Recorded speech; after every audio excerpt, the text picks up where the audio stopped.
மார்கழி மாதத்தில் நாம் செய்ய வேண்டிய இன்னொரு விஷயம் அன்றாடம் வாசல்ல கோலம் போடுறது. இதை நான் வருஷந்தோறும் சொல்றேன். வாசல்ல நல்லா அழகா காலையில தான் கோலம் போடணுமே தவிர ராத்திரியே கோலம் போட்டு அதுக்கு பார்டர்லாம் கட்டி காலையில அது அப்படியே இருக்கும் அப்படின்னு வைக்கக்கூடாது. சின்னதா கோலம் போட்டா கூட காலையில எழுந்து வாசல் தெளிச்சு கால நேரத்துல போடுற கோலம் தான் விசேஷமானது. அதனால மார்கழி மாதம் அப்படின்னாலே ஒரு வண்ணங்கள் நிறைந்த மாதம் அப்படின்னே நாம சொல்லலாம்.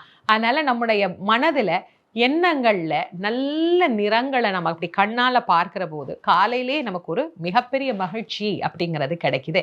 இந்த மகிழ்ச்சியான மார்கழி மாதத்துல குளுமை எப்படி நமக்கு உடலுக்கு குளுமை தருகிறதோ அது போல இந்த வழிபாடுகள் நம்முடைய மனதுக்கும் ஆன்மாவுக்கும் குளுமை தரக்கூடியதாக அமையும். இந்த வழிபாட்டை எல்லாரும் செஞ்சு இறைவனுடைய அருளை பரிபூரணமாக பெறணும் அப்படின்னு உங்கள் அனைவரையும் அன்புடன் வேண்டி மகிழ்கின்றேன்.